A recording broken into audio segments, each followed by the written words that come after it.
Students, me myself Jahangir Alam, welcome back to my YouTube channel chemical kinetics के इस हिस्से में फिर से एक बार आप लोगों का स्वागत है।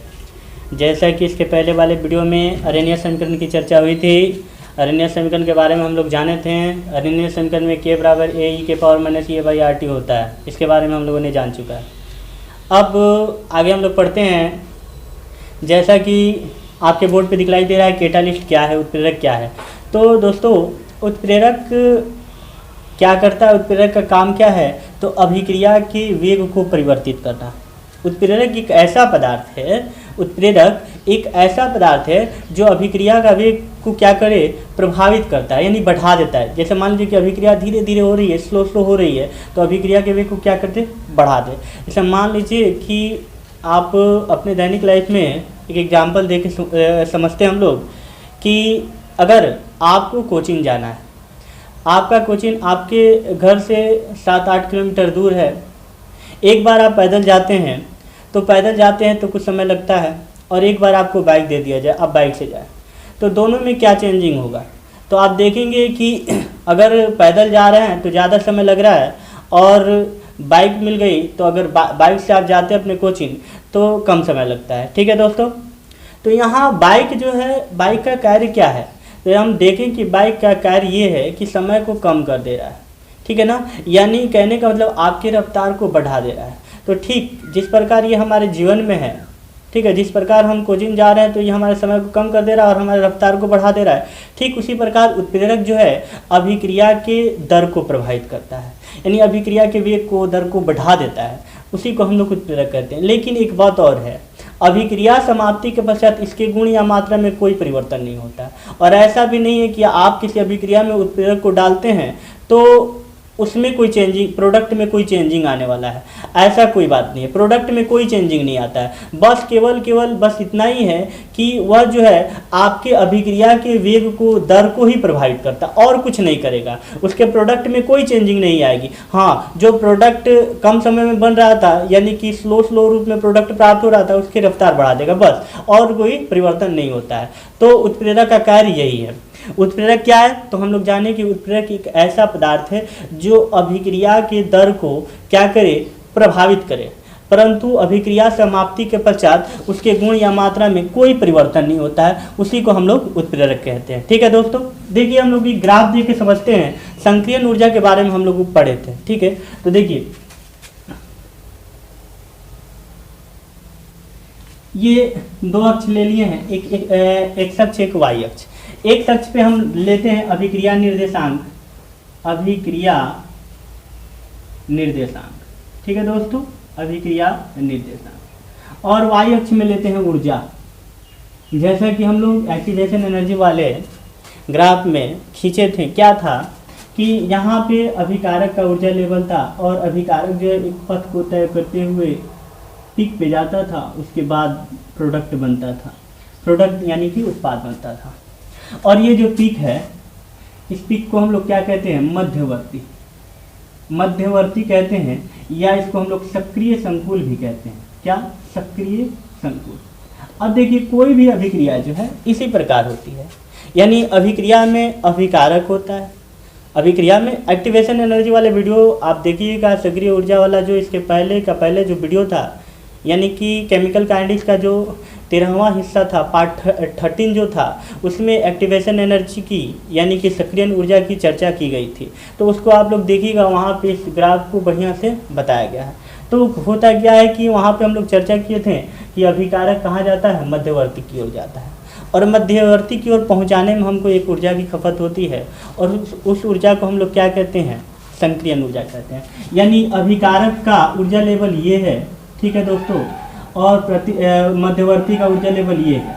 तो ये जो है, ये जो इतना ऊर्जा डिफरेंट है, इतना जो ऊर्जा हमको लग रहा है, इस ऊर्जा को ही हम लोग कहते हैं सक्रिय ऊर्जा।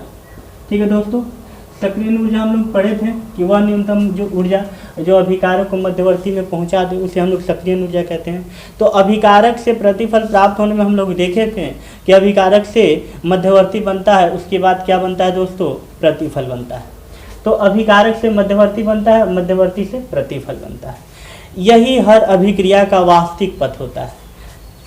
कब? जब तक हम इसमें उत्प्रेरक नहीं डालें। आर पी, और ये कहाँ से गुजरता है? मध्यवर्ती से। ये एक पथ है, ये एक क्या है? रास्ता है। तो ये जो पथ है ये वास्तविक पथ है। क्या पथ है? वास्तविक पथ है। कब? जब हम इसमें उत्प्रेरक नहीं डाले हैं। ये एक ऐसी अभिक्रिया का पथ है जिस अभिक्रिया में उत्प्रेरक नहीं है। यानी कहने का मतलब उत्प्रेरक की अनुपस्थिति में, उत्प्रेरक की अनुपस्थिति में अभिक्रिया पथ क्यों? क्योंकि यह पथ इसलिए बोलेंगे क्योंकि यह मध्यवर्ती से होकर गुजरता है और कहाँ आता है? प्रतिफल की हो जाता है। यह वास्तविक पथ है। लेकिन जैसे हम किसी अभिक्रिया में उत्प्रेरक डाल देते हैं, होता क्या है कि एक्टिवेशन एनर्जी जो है, ये जो है अभिकारक जो है अपना पथ बदल लेता है। और ये जो एक्टिवेशन एनर्जी है, अब देखिए ये यहाँ पे अब मध्यवर्ती हो जाता है। यानी कि अभिकारक जो है इस पथ से होकर गुजरता है। कब?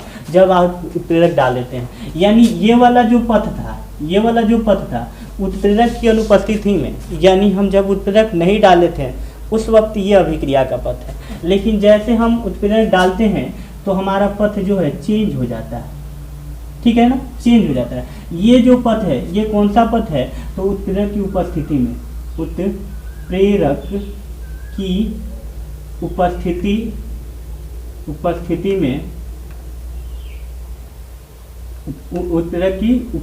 में अभिक्रिया पथ। ठीक है दोस्तों, ये उत्प्रेरक की अनुपस्थिति में और ये उत्प्रेरक की उपस्थिति में। तो होता क्या है? उत्प्रेरक हम जैसे डालते हैं तो एक्टिवेशन एनर्जी पहले इतना था। ये एक्टिवेशन एनर्जी जो है इसको हम लोग क्या कहेंगे? ई ए। किसकी उपस्थिति? EA1 कह दे रहे हैं हम। ये एक्टिवेशन एनर्जी जो है उत्प्रेरक की अनुपस्थिति में, उत्प्रेरक नहीं है तब एक्टिवेशन एनर्जी। ठीक है ना? इतना है अधिक। और जैसे उत्प्रेरक हम डालते हैं तो उसका एक्टिवेशन एनर्जी घट जाता है। यानी कि ये है आपका एक्टिवेशन एनर्जी। अब ये एक्टिवेशन एनर्जी हो जाता है। इसको हम लोग EA2 लिख देते हैं। ये सक्रिय ऊर्जा है किसका? उत्प्रेरक की उपस्थिति में। उत्प्रेरक जब है तब उत्प्रेरक की उपस्थिति में ये पथ है। तो किसी भी अभिक्रिया का जो वास्तविक पथ होता है उसमें क्या होता है कि ये वास्तविक पथ है। अभिकारक को मध्यवर्ती की ओर जाना पड़ता है, उसके बाद प्रोडक्ट प्राप्त होता है। ये वास्तविक पथ है जब उत्प्रेरक नहीं है तब। जब उत्प्रेरक नहीं है तब एक्टिवेशन एनर्जी जो है, सक्रिय ऊर्जा अधिक है। और जैसे उत्प्रेरक हम डालते हैं तो इसका कार्य ये है कि सक्रिय ऊर्जा अगर अधिक है तो उसकी ऊर्जा को कम कर देता है। तो जब ये पीक अब यहाँ नहीं रहा, अब पीक यहाँ रहा, तो ये जो है अपना रास्ता बदल लेता है और फिर प्रोडक्ट की ओर जाता। तो प्रोडक्ट की ही ओर है, लेकिन अपना पथ बदल लेता है। यानी कि एक्टिवेशन एनर्जी पहले इतनी थी, अब एक्टिवेशन एनर्जी इतनी हो गई। यानी यह जो एक्टिवेशन एनर्जी है, ये जो दिए हैं सक्रिय ऊर्जा A1, ये उत्प्रेरक की अनुपस्थिति में, और जब उत्प्रेरक डालते हैं तो एक्टिवेशन एनर्जी कम होती है। ठीक है ना? ये E2 जो है उत्प्रेरक की उपस्थिति में एक्टिवेशन एनर्जी। यानी कि हम क्या समझें कि जब आप अभिक्रिया में उत्प्रेरक डालते हैं तो एक्टिवेशन एनर्जी क्या होती है? कम हो जाती है। क्या हो जाती है? कम हो जाती है। जैसे उत्प्रेरक हम अभिक्रिया में डालेंगे, ये जो पिक है मध्यवर्ती का और जिसके कारण हमको सक्रिय ऊर्जा ज़्यादा देना पड़ा, ये ऊर्जा कम हो जाती है। यानी कि अब हमको कम ऊर्जा देना पड़ेगा। जैसे आप जानते हैं कि बहुत सी अभिक्रियाएं जो हैं कमरे के ताप पर नहीं होती है। यानी कि कमरे के ताप पर नहीं होती है, यानी कि उसको हमको अधिक सक्रिय ऊर्जा देना पड़ता है उसको अभिक्रिया कराने के लिए। लेकिन अगर आप उत्प्रेरक डालते हैं तो कम सक्रिय ऊर्जा में ही वह अभिक्रिया घटित हो जाती है। तो उत्प्रेरक का कार्य क्या है? तो हम लोग इस निष्कर्ष पे पहुँचे कि उत्प्रेरक का कार्य है सक्रिय ऊर्जा को कम कर देना। और जब सक्रिय ऊर्जा कम हो जाएगी, पहले अभिक्रिया का पथ ये था, यानी दूर लंबा सफ़र करके जाना पड़ता था, तो जाहिर सी बात है समय ज़्यादा लगेगा। और जब उत्प्रेरक डाल दिए तो पथ ये हुआ, यानी कि शॉर्ट वे, लघु रास्ता, लघु पथ अपना के जब जाएगा तो जाहिर सी बात है समय कम लगेगा, यानी कि उसका रफ्तार बढ़ जाएगा। ठीक है ना। तो इसका काम है, उत्प्रेरक का काम है कि एक्टिवेशन एनर्जी को कम कर दे और अभिक्रिया की दर को बढ़ा दे, वही उत्प्रेरक कहलाता है। किंतु अभिक्रिया समाप्ति के पश्चात जिस उत्प्रेरक का हम लोग अभिक्रिया में यूज करते हैं उस उत्प्रेरक में कोई अंतर नहीं आता, उसका गुण ज्यों का त्यों रहता है, उसके मात्रा में भी कोई अंतर नहीं आता है। ठीक है दोस्तों। तो हम लोग पढ़ें ऐसा पदार्थ, क्या ऐसा पदार्थ, उत्प्रेरक की चर्चा हो रही है कि ऐसा पदार्थ जो अभिक्रिया के वेग को परिवर्तित करता है, अभिक्रिया के वेग को क्या करता है, परिवर्तित करता है, पर अभिक्रिया समाप्ति के पश्चात। क्या अभिक्रिया समाप्ति, अभिक्रिया के एंडिंग के पश्चात उसके गुण या मात्रा में कोई परिवर्तन नहीं होता, उसे उत्प्रेरक कहते हैं। ठीक है दोस्तों।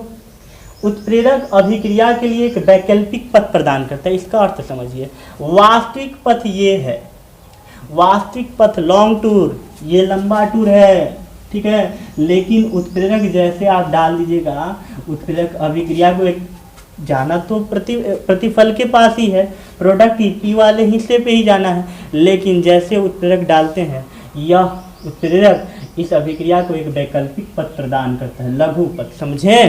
तो यही है, उत्प्रेरक अभिक्रिया के लिए एक वैकल्पिक पथ प्रदान करता है तथा सक्रिय ऊर्जा को, पहले इतना था तो अब क्या कर दे रहा है, कम कर देता है। ठीक है दोस्तों। तो इसको आप लोग नोट कर लीजिए। ठीक है। आज के लिए इतना ही, इसके बाद वाले वीडियो के लिए आप लोग इंतज़ार करें। और एक बात, मेरे वीडियो को, मेरे चैनल को सब्सक्राइब करें और देख रहे हैं तो लाइक करना बिल्कुल ना भूलें। धन्यवाद।